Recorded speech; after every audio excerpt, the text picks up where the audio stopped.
यान अब 114.8 किलोमीटर की ऊंचाई प्राप्त कर चुका है। इस चरण का कुल प्रज्वलन काल 200 सेकेंड होता है और इस दौरान यह करीब 1600 किलो न्यूटन का प्रणोद उत्पन्न करता है। We are 220 seconds past the launch time. Current altitude is 135 kilometers.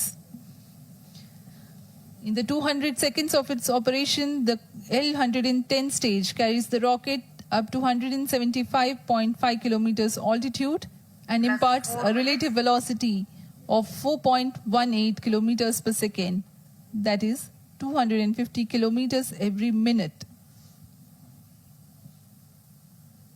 L-110 stage performance normal. LVM-3 M4 rocket का द्वितीय चरण पूर्णतः सामान्य निष्पादन करते हुए इस चरण में कुल 113 टन के तरल नोदक भरे जाते हैं।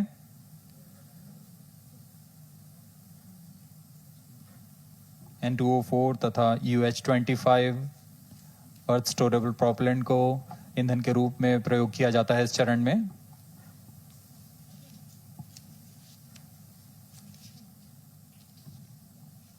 Stage ignition is authorized. अगला चरण C-25 का प्रज्वलन भावी है। Plus 5 minutes.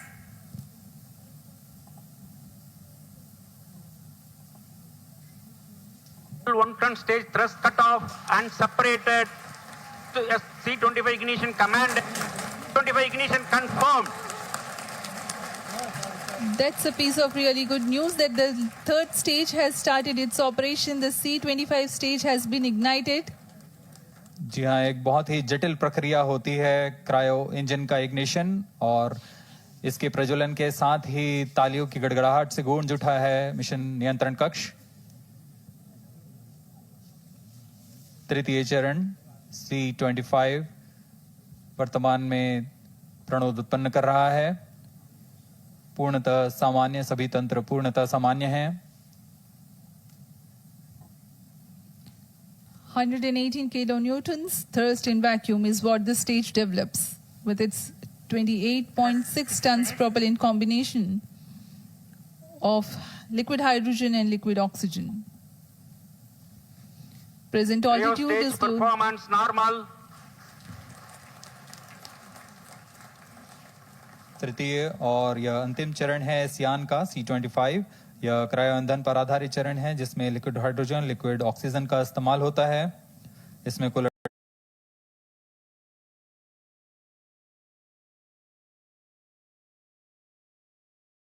सुरक्षा तथा सावधानी के साथ भरा जाता है। इस चरण में 186 किलोन्यूटन का प्रणोद उत्पन्न होता है और यह करीब 640 सेकंड तक प्रज्वलित रहेगा। इसमें दिशा नियंत्रण के लिए इंजन जिम्बल का इस्तेमाल किया जाता है। क्रायो ईंधन का विशिष्ट आवेग 446 सेकंड के करीब होता है।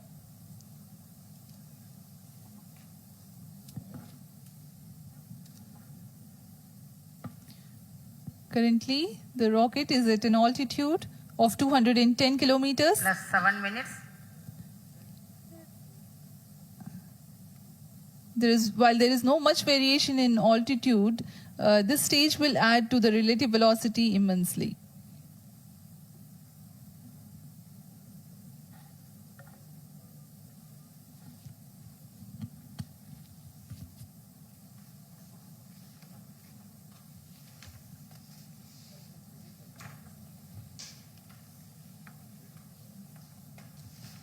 Cryo stage आइए performance अब आपको normal. पेलोड के बारे में जानकारी देते हैं। लैंडर मॉड्यूल्स पे कई वैज्ञानिक प्रयोगों के लिए पेलोड्स लगाए गए हैं।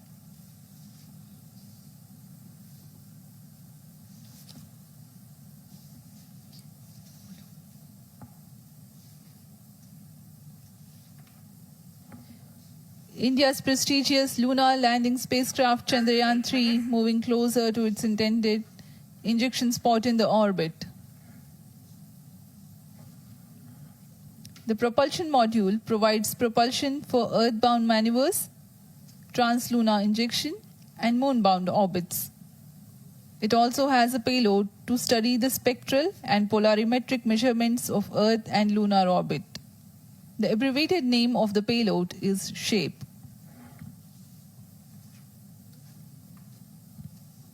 Among the payloads of the lander module, the following are included.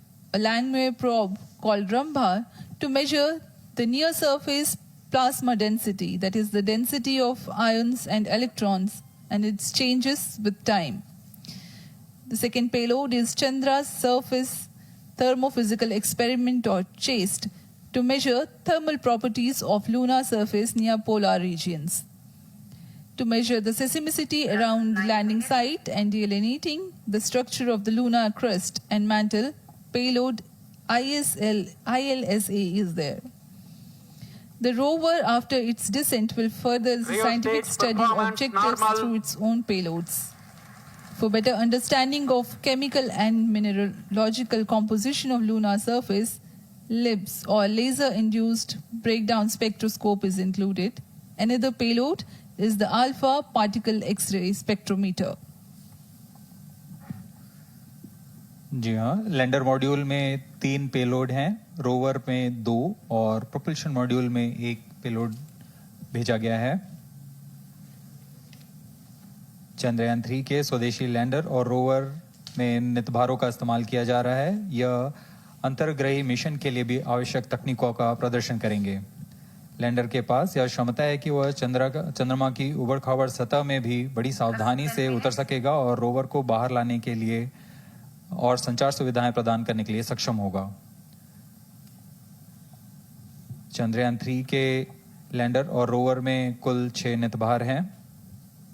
Radio astronomy of moon bound hyper sensitive ionosphere and atmosphere, जिसे शॉर्ट में रंभा कहा जाता है, यह चंद्रमा की सतह के पास प्लाज्मा के घनत्व तथा समय के साथ बदलाव का मापन करेगा।